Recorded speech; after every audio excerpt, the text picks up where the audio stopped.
Hello students, revision series का एक lecture आप तक पहुंच चुका है। आपके जीएससी सर रिवीजन सीरीज शुरू कर चुके हैं। उसको लगातार रिवीजन करते रहिए। उससे बचा हुआ पार्ट जो है नेक्स्ट क्या क्या बताया था, कंसंट्रेशन एक्सप्रेस करने का वे बता दिए थे, कितने टाइप से कंसंट्रेशन एक्सप्रेस किए जाते हैं। अब उसके कंक्लूडिंग पार्ट है आपका, वहां से शुरू करते हैं। सॉल्वेबिलिटी। देखिए सॉल्वेबिलिटी होता क्या है। सॉल्वेबिलिटी, किसी सॉल्यूट को आप सॉल्वेंट में डिजॉल्व करते हैं, सॉल्विल हो गया। अब उसको कैसे मेजर करते हैं कि कितना सॉल्विल हो गया, किसी सॉल्वेंट में कितना अमाउंट सॉल्विल हो गया। अब डिफरेंट सॉल्यूट होते हैं, डिफरेंट सॉल्वेबिलिटी होती है इनकी, तो उसके लिए एक क्वांटिटी ली गई है सॉल्वेंट की। वो क्वांटिटी क्या होती है, 100 ग्राम सॉल्वेंट। 100 ग्राम सॉल्वेंट में जितना अमाउंट ऑफ सॉल्यूट डिजॉल्व होता है वह उस सॉल्यूशन की सॉल्वेबिलिटी कहलाती है। तो क्या है, the amount of solute dissolved in 100 gram of solvent, the amount of solute, चाहे तो आप नोट कर सकते हैं, the amount of solute dissolved in 100 gram of solvent is called solubility। कुछ क्या होते हैं, ज्यादा सॉल्विल हो जाते हैं। मान लीजिए NaCl 5 ग्राम डिजॉल्व हो गया 100 ग्राम में, और कैल्शियम कार्बोनेट 2 ग्राम डिजॉल्व हो गया, तो 5 ग्राम डिजॉल्व होने की सॉल्वेबिलिटी ज्यादा है। तो इससे हम आप मेजर कर सकते हैं। तो क्या है, डेफिनेशन आपने नोट कर ली होगी, the amount of solute dissolve in 100 gram of solvent. अब क्या क्या सॉल्वेबिलिटी किस पे डिपेंड, किस फैक्टर पे डिपेंड करती है। देखिए फैक्टर नंबर आपका 1 है, फैक्टर नंबर 1 है आपका nature of solute and solvent. क्या है, nature of solute and solvent. अब आप जानते हैं लाइक डिजॉल्व लाइक, एक स्लोगन है, जैसे में तैसा सब्सटेंस होगा तो ज्यादा डिजॉल्व करेगा।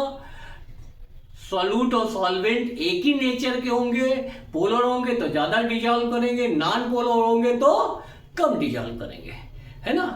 तो वो डिपेंड करता है कि nature of solute and solvent का, ठीक है। तो नेचर एक जैसा होगा, ज्यादा सॉल्विल होगा, कम हो, एक जैसा नहीं होगा तो कम सॉल्विल होंगे। तो depends upon solute and solvent. दूसरा फैक्टर क्या होता है आपका, देखिए दूसरा फैक्टर है, बहुत इंपॉर्टेंट फैक्टर है, टेम्परेचर। क्या है, टेम्परेचर। अब आप सारे लोग जानते हैं टेम्परेचर बढ़ा दिए सॉल्विल हो जाएगा, जनरली क्या होते हैं, ऐसा होता ही है। लेकिन ये ऑलवेज ऐसा ही नहीं होता है। ऑलवेज टेम्परेचर बढ़ाने से सॉल्वेबिलिटी क्या है, बढ़ती नहीं है। वो डिपेंड करती है कि किस टाइप की रिएक्शन है। देखिए बताते हैं। अब सपोज दैट आपके पास कोई कंपाउंड ऐसा है जो सॉल्विल होके टेम्परेचर रिलीज करता है। सॉल्यूट ऐसा है, आप डिजॉल्व करिए सॉल्वेंट में, टेम्परेचर रिलीज कर रहा है, तो वो क्या कहलाएगा आपका, exothermic.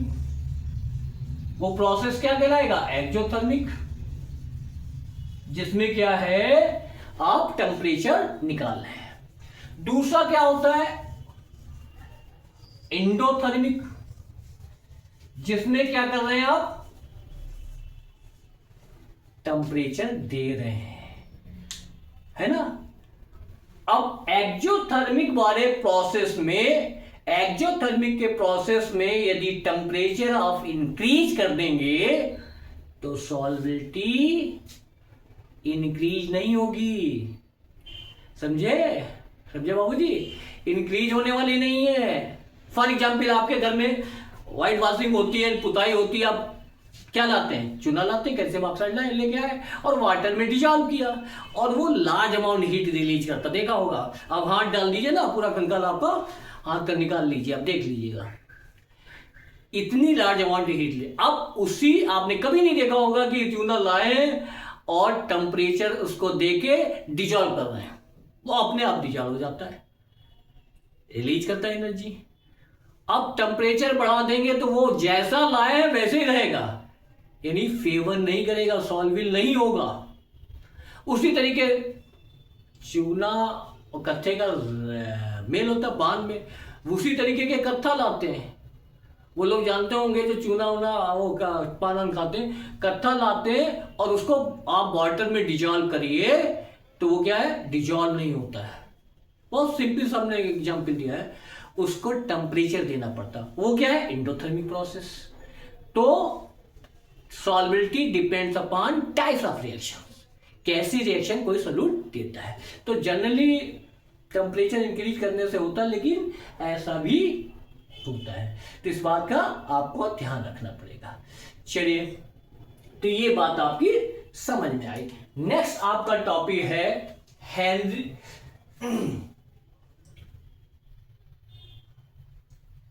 Henry law. Henry law क्या है, हेनरी लॉ इंपॉर्टेंट टॉपिक है।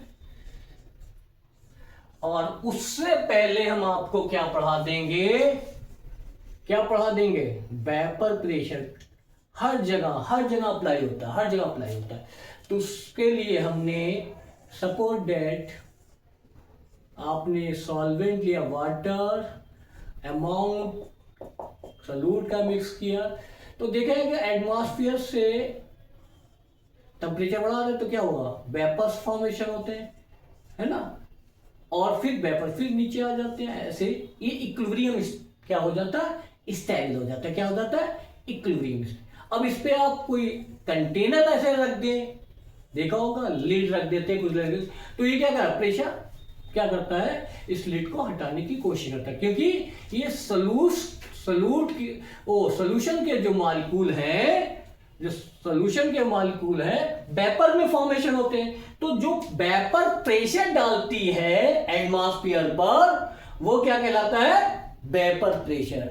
तो क्या कह सकते हैं, the pressure exerted by the pressure exerted by the vapors is called vapor pressure, is called the pressure exerted by the vapors is called vapor pressure. Okay, तो अब vapour pressure के बारे में आपको क्लियर हो गया, ठीक है। अब नेक्स्ट आया आपका इंपॉर्टेंट टॉपिक है हेनरी लॉ। क्या है, Henry law, partial pressure of vapours of gas directly proportional to the mole fraction of gas. क्या होता है, the partial pressure of gas, the partial pressure of gas, the partial vapor pressure of gas directly proportional to the mole fraction of the gas। इसको simplify कर देंगे, P equal to के H x, ठीक है। यहां पे ये क्या है, पार्शियल वेपर प्रेशर है या पार्शियल प्रेशर ऑफ वेपर्स है, और x क्या है, मोल फ्रैक्शन। क्या है, मोल फ्रैक्शन। के एच क्या है, हेनरी कांस्टेंट। क्या है, हेनरी कांस्टेंट। क्लियर हुआ बात। तो ये आपका डेफिनेशन आ गई, और इस पे एक प्रॉब्लम भी होती है, वो प्रॉब्लम हम कराएंगे, एक साल कराना है, ठीक है। अब नेक्स्ट आया आपका बहुत important topic, most important topic है Raoult's law. Raoult's law important topic है राउट्स लॉ। तो क्या है, पार्शियल वेपर प्रेशर, देख लीजिए, partial vapour pressure of volatile component. क्या है, volatile component directly proportional to the mole fraction of liquid, mole fraction of liquid.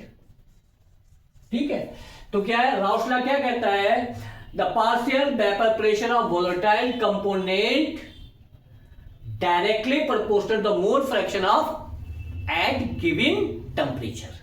कैसे बढ़ाना नहीं है, जिस टेम्परेचर है उसी की बात कर रहा है। ठीक है, तो देखिए इसको P इक्वल टू, हाँ, directly proportional to mole fraction. ठीक, लेते पहला कंपोनेंट की बात कर लेते, तो P इक्वल टू क्या होगा, K एक्स ए हो गया, P इक्वल टू K और एक्स ए यानी मोल फ्रैक्शन।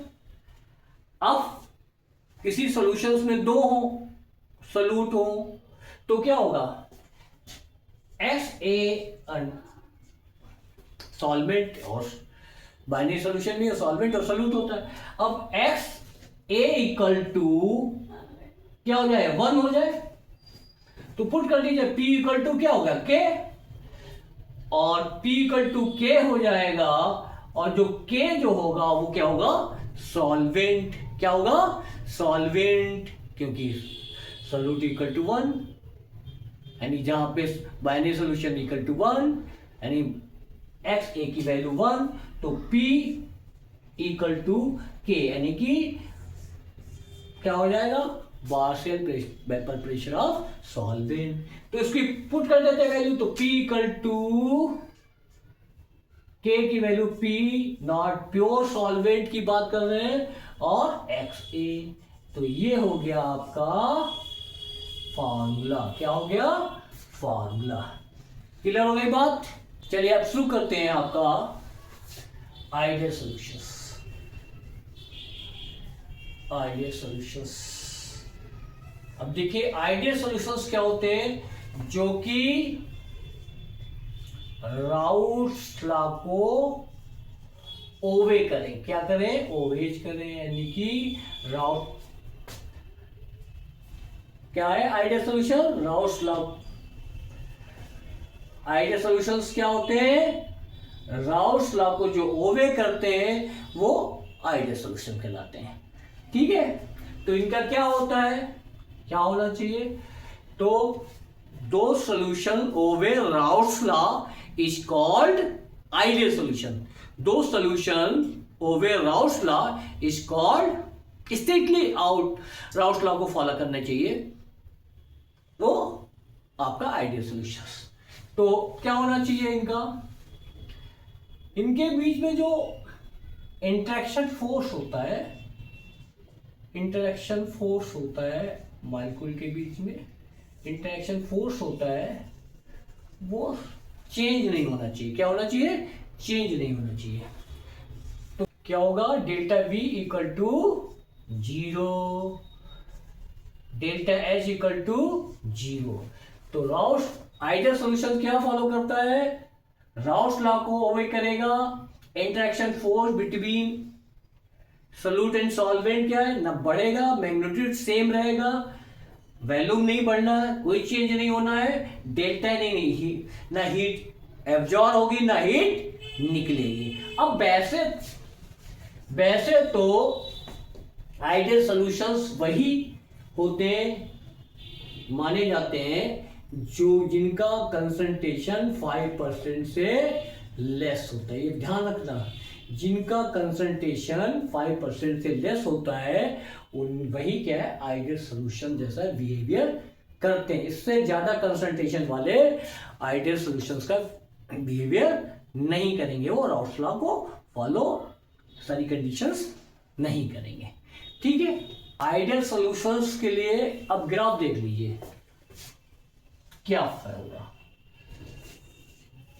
ठीक, एक्स ए इक्वल टू 1 लेते हैं, अब प्योर सॉल्वेंट का ए का लेते हैं वेपर प्रेशर, ये आपका लेते हैं पी ए बी लेते हैं प्योर सॉल्वेंट। अब देखिए एक्स बी इक्वल टू 0, यहाँ पे x a equal to 0, X B equal to 1। तो क्या होगा, पहला क्या है आपका ये, तो इसका वेपर प्रेशर क्या, P equal to P naught X A, ठीक है, ठीक ए के लिए। और इसका क्या है आपका B के लिए है P equal to P naught B X, और ये आपका क्या है दोनों के लिए है, तो P equal to P A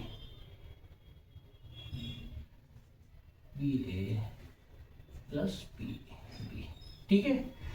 next है आपका नॉन आइडियल सॉल्यूशन, है आपका non ideal solutions.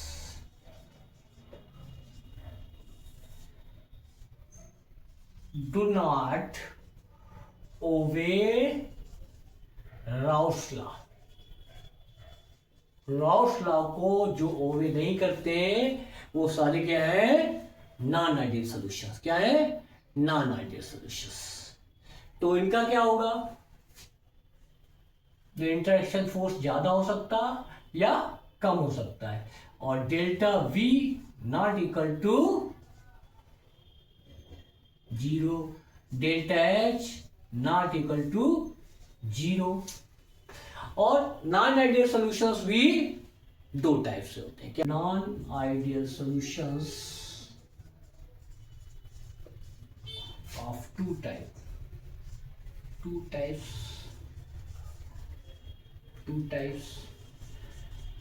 First type का क्या होता है, non ideal solutions positive deviations,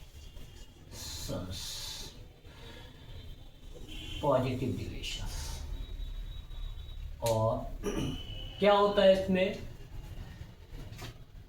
अब ये आपका सॉल्यूशन है ना, तो सॉल्यूशन में क्या है, सॉल्वेंट होगा, मान लीजिए ए उनके बीच में बॉन्डिंग है, क्या है, ए बॉन्डिंग है, सॉल्वेंट बॉन्डिंग है। और दूसरा कंपोनेंट क्या है, एक कंपोनेंट ये है, दूसरा कंपोनेंट क्या है, उनके बीच में बीबी बॉन्डिंग है। उन दोनों को मिक्स करते हैं, क्या करते हैं, मिक्स करते हैं। अब जब मिक्स करने के बाद जो नेक्स्ट नॉन आइडियल सॉल्यूशंस बनेगा, तो उनके बीच में कौन सा सॉल्यूशन बने, इनके बीच में बॉन्डिंग क्या होगी, इनके बीच की बॉन्डिंग क्या होगी, ए बी बॉन्डिंग हो जाएगी, ये बॉन्ड ब्रेक हो जाएंगे, दोनों के आपस में कंबाइन कर जाएंगे। अब इनका जो ये कंपोनेंट है, ये कंपोनेंट है, इनके बीच में जो फोर्स ऑफ अट्रैक्शन है वो इन दोनों के कंपैरिजन में इनमें कम होगा। क्या होगा, कम होगा। तो force of attraction between A and B less than compare to A and B, less than compare to A. तो क्या होगा, इनके जो मिक्सचर होगा, उनका जो मिक्सचर होगा उसके मालिक्यूल फोर्स ऑफ अट्रैक्शन ना हो, कम होने की वजह से क्या, वेपर्स में फॉर्मेशन हो जाएंगे। क्या हो जाएंगे, वेपर में फॉर्मेशन हो जाएंगे। ज्यादा वेपर फॉर्मेशन होगा, ज्यादा वेपर फॉर्मेशन होगा तो क्या है, ये नॉन आइडियल सॉल्यूशंस होते हैं, और वो भी क्या होगा, पॉजिटिव डिविएट करेगा from the Rouse law. Rouse law ने ये बताया था ये वेपर फॉर्मेशन होना चाहिए, लेकिन ये क्या करेंगे, इससे ज्यादा वेपर फॉर्मेशन करेंगे, इससे ज्यादा वेपर फॉर्मेशन कर देंगे, तो उसका ग्राफ ये बन जाएगा। ठीक है, बात समझ में आ गई। अब आपका दूसरा सॉल्यूशन होता है, वो क्या है, non ideal solution negative deviation. Deviate माने क्या होता है, मुड़ जाना, पॉजिटिव मुड़े या निगेटिव मुड़े। अब देखिए इसमें भी वही बात है, एक सॉल्यूशन पे ये कंपोनेंट मान लीजिए A component B component, A component B component, इनके बीच में जो फोर्स ऑफ प्रोटेक्शन होगा, जो नया सॉल्यूशन बनेगा कौन सा, जिनके बीच में बॉन्डिंग ए और बी होगी वो स्ट्रॉन्गेस्ट होगी, इनके बीच में जो बॉन्ड होगा इनके कंपेरिजन से स्ट्रॉन्गेस्ट होगा। तो मॉलिक्यूल क्या होंगे, आपस में अट्रैक्ट होते रहेंगे, तो ज्यादा मॉलिक्यूल कंबाइन कर जाएंगे, ज्यादा बॉन्डिंग स्ट्रॉन्ग होगी, इनमें से स्पेक इस सोल्यूशन से मॉलिक्यूल को स्केप करना कठिन होगा। तो वेपर प्रेशर क्या बढ़ जाए, लो हो जाएगा। क्या हो जाएगा, लो हो जाएगा। जब लो हो जाएगा तो राउस लॉ के लिए ये निगेटिव डिविएशन होगा, यानी निगेटिव जो वेपर प्रेशर होना चाहिए उससे निगेटिव करेगा। तो इसका क्या हो जाएगा, ये इधर नीचे हो जाएंगे, ये आपके नीचे हो जाएंगे और ये इससे कम हो जाएगा। ठीक, बात समझ में आई, क्लियर। अब इसका एग्जाम्पल क्या क्या हो सकता है। अब आइडियल सॉल्यूशंस का एग्जाम्पल ये होता है कि सेम कैटेगरी होनी चाहिए। मान लीजिए इनका एग्जाम्पल क्या होगा आपका, देखिए क्या एग्जाम्पल होगा, ये हेक्सेन होंगे तो ये प्लस नॉर्मल हेप्टेन कर दीजिए, तो इनका कैटेगरी क्या होगी, सेम हो गई। क्या है, इसकी कैटेगरी सेम हो गई। अब इसमें क्या है, नॉन आइडियल पॉजिटिव डिविएशन में इसका क्या एग्जाम्पल हो सकता है, ले लीजिए वाटर, ले लीजिए क्लोरोफॉर्म, ले लीजिए, है ना, क्लोरोफॉर्म ले लीजिए। अब वाटर और क्लोरोफॉर्म के बीच में क्या होगा, मिक्सचर फॉर्मेशन होगा और वो क्या होगा, वेपर्स फॉर्मेशन हो जाएंगे। अब इसमें क्या है, ले लीजिए बेंजीन, ले लीजिए साथ में टॉलिन, ले लीजिए, ये ले लीजिए, फोर्स ऑफ प्रोटेक्शन बढ़ जाएगा। हो गया, एग्जाम्पल हो गया। ठीक है, ओके। चलिए नेक्स्ट टॉपिक शुरू करते हैं। अब एजियोट्रॉपिक मिक्सचर, एजियोट्रॉपिक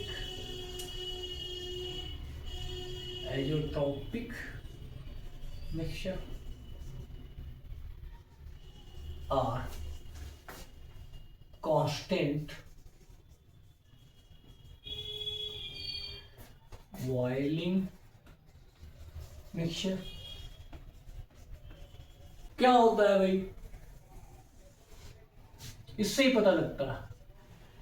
ऐसे दो कंपोनेंट का मिक्सचर, ऐसा मिक्सचर जो कि एक ही बॉइलिंग पॉइंट पे दो आपके पास लिक्विड हो, डिफरेंट लिक्विड हो, इथाइल हो, वाटर हो, मिक्स कर दिया जाए और एक ही बॉइलिंग पॉइंट पे दोनों बॉइल हो जाए, एक ही बॉइलिंग पॉइंट पे दोनों बॉइल हो जाए, ऐसे मिक्सचर को क्या कहते हैं, एजियोट्रॉपिक मिक्सचर या कांस्टेंट बॉइलिंग मिक्सचर कहते हैं। तो क्या कह सकते हैं, दो मिक्सचर या दो सॉल्यूशन सेट, दो mixture boil at a constant temperature is called azeotropic mixture. क्या है, boil at constant temperature is called azeotropic mixture. These are two type. क्या होते हैं, दो टाइप के होते हैं, मिनिमम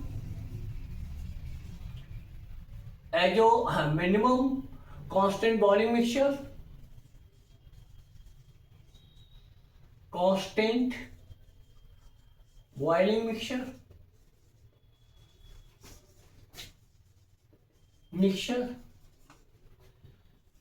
क्या होता है, देखिए सपोज दैट इथाइल अल्कोहल है, इसका टेम्परेचर होता है आपका 351.3 केल्विन। वाटर का होता है आपका 373 केल्विन। ठीक है, दोनों के बॉइलिंग पॉइंट अलग अलग है। इनको एक दूसरे में मिक्स कर दिया जाए, एक दूसरे में मिक्स कर दिया जाए, समझे, इसमें इनको एक दूसरे में मिक्स कर दिया जाए तो क्या होगा, एक ही बॉइलिंग पॉइंट पे ये क्या कर जाएंगे, बॉयल कर जाएंगे। जब इनको मिक्स किया जाता है, ठीक है, जब इनको मिक्स किया जाता है तो जो इनका बॉइलिंग टेम्परेचर होता है वो क्या हो जाता है, 351.1 केल्विन। देखिए ये इसका बॉइलिंग पॉइंट, ये इसका बॉइलिंग पॉइंट, ये अब इन दोनों के बॉइलिंग पॉइंट से क्या होता है, मिनिमम हो गया है, कम हो गया है।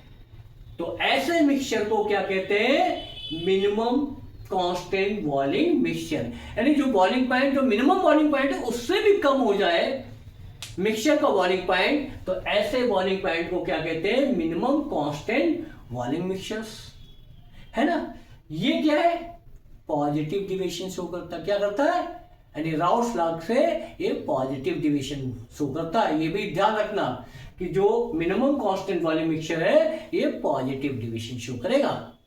क्लियर हो गई बात। अब दूसरा होता है मैक्सिमम कांस्टेंट वॉल्यूम मिक्सचर। क्या है, maximum constant volume mixture.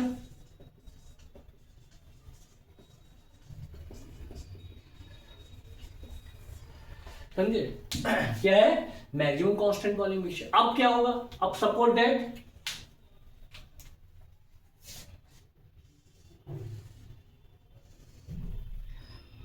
Water, इसका बॉइलिंग पॉइंट कितना होता है आपका, 373 केल्विन, ठीक।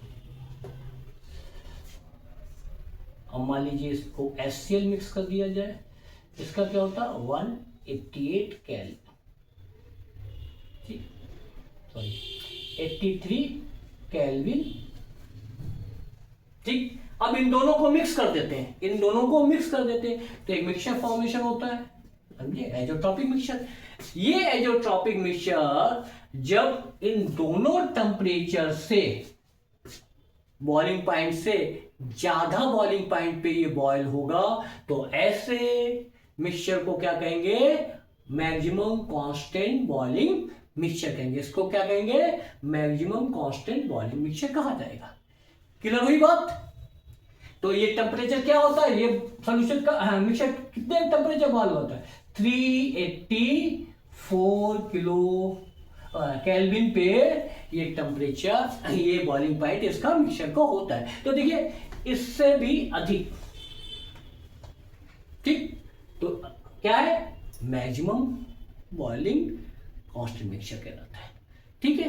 तो नेक्स्ट टॉपिक शुरू करते हैं, कॉलिगेटिव प्रॉपर्टी। देखिए कॉलिगेटिव प्रॉपर्टीज,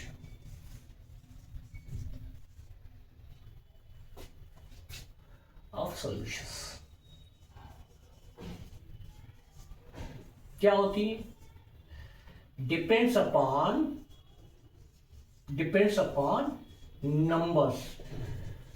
नंबर्स किसके नंबर पे डिपेंड करती है, नंबर ऑफ पार्टिकल्स। और ये क्या क्या हो सकते हैं, आपके आयंस हो सकते हैं, मॉलिक्यूल्स हो सकते हैं, एटम्स हो सकते हैं, एक्सेट्रा। तो दो प्रॉपर्टीज नंबर पे डिपेंड करती है डाइल्यूट सॉल्यूशन के लिए। दो property depends upon number of particle is called colligative property, क्या क्या कॉलिगेटिव प्रॉपर्टीज होती है देख लीजिए। रिलेटिव लोअरिंग वेपर प्रेशर, दूसरी होती है elevation of boiling point, third one depression of freezing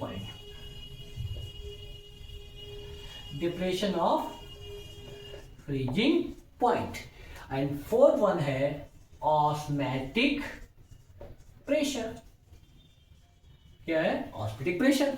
तो ये प्रॉपर्टीज डिपेंड, एक प्रॉपर्टी हमको पढ़नी है। तो फर्स्ट वन है आपकी qualitative relative lowering vapour pressure.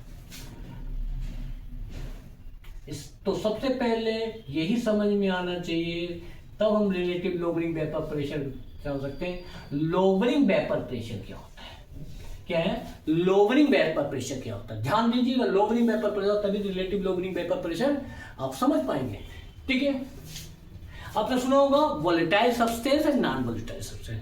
Volatile substance वो होते हैं जो ऑटोमेटिकली अपने वेपर्स में फॉर्मेशन होते रहे। नॉन वोलेटाइल सब्सटेंस क्या होते हैं, जो वेपर्स में नहीं फॉर्मेशन होते हैं, अपने आप नहीं वेपर्स में नहीं उनके बनते, तो वो क्या होते हैं, नॉन वोलेटाइल सब्सटेंस।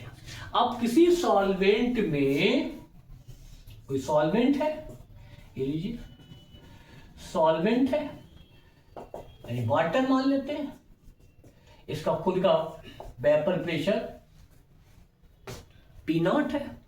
क्या है, पी नॉट है। अब इसमें हम आपको क्या करें, नॉन वोलेटाइल सब्सटेंस डाल देते हैं। नॉन लाइक NaCl ही थी, नॉन वोलेटाइल सॉल्यूट डालते हैं, नॉन वोलेटाइल सॉल्यूट डालते हैं, तो इसका वेपर प्रेशर क्या मान लेते हैं, हमने PS मान लेते हैं। एक वेपर प्रेशर ऑफ सॉल्यूशन हो गया। अब जैसे ही नॉन वोलेटाइल सॉल्यूट डालते हैं, जो वेपर प्रेशर ऑफ सॉल्वेंट था उससे क्या हो जाएगा, लो हो जाता। क्या हो जाता, उससे वेपर प्रेशर लो हो जाता है। तो इसी टर्म के अकॉर्डिंग इसको क्या कहते हैं, लोअरिंग ऑफ वेपर प्रेशर। पहले के वेपर प्रेशर से लो हो जाए वेपर प्रेशर, वो क्या, लोअरिंग ऑफ वेपर प्रेशर। तो पहले ज्यादा होता है, जैसे नॉन वोलेटाइल सॉल्यूट डिसॉल्व करते क्या है, कम हो जाता, लो कर जाता। तो इसको क्या कहते हैं, लोअरिंग वेपर प्रेशर। इसको ऐसे कह सकते हैं P नॉट माइनस PS। तो लोअरिंग वेपर प्रेशर क्या हो गया, क्या होगा, P नॉट माइनस PS। ठीक, अब रिलेटिव लोअरिंग वेपर प्रेशर क्या होता है। रिलेटिव लोअरिंग वेपर प्रेशर देखिए, अब हम आपको क्या बताने जा रहे हैं, relative lowering vapour pressure. Relative lowering, इसी रिलेशन में रिलेटिव लोअरिंग वेपर प्रेशर क्या होगा, P not minus PS divided by P not. अब देखिए क्या है, ये क्या है आपका रिलेटिव लोअरिंग वेपर प्रेशर। तो कह सकते हैं ratio of the lowering vapour pressure of solution and vapour pressure of solvent. क्या कह सकते हैं, relative lowering vapour pressure, ratio of the lowering vapour pressure and vapour pressure of solvent is called relative lowering vapour pressure. तो क्या, ratio of the lowering vapour pressure and vapour pressure of solvent is called relative lowering vapour pressure. ये आपका relative lowering vapour pressure हो गया। अब शुरू करते हैं आपका एलिवेशन ऑफ बॉइलिंग पॉइंट, है ना, ये शुरू करेंगे रिलेटिव ऑफ बॉइलिंग पॉइंट। अब ये लेक्चर आपका मैंने आपको डे के हिसाब से लेक्चर आपका हो गया है। देखिए मैंने इतना आपको आज इस वीडियो में दिया है, इस लेक्चर में दिया है। आप रिवाइज करिए, कोई प्रॉब्लम हो आप कमेंट बॉक्स में कमेंट दीजिए, उसको डिसॉल्व किया जाएगा, है ना। और कंटिन्यू बने रहिए, पर डे आपको रिवीजन लेक्चर मिलता रहेगा। और वीडियो को भी लाइक करिए, शेयर करिए और सब्सक्राइब कीजिए, जिससे हम आपके बीच में रिलेशन जो फॉर्मेशन हुआ है वो बना रहे कंटिन्यू। ठीक है, ओके, थैंक यू।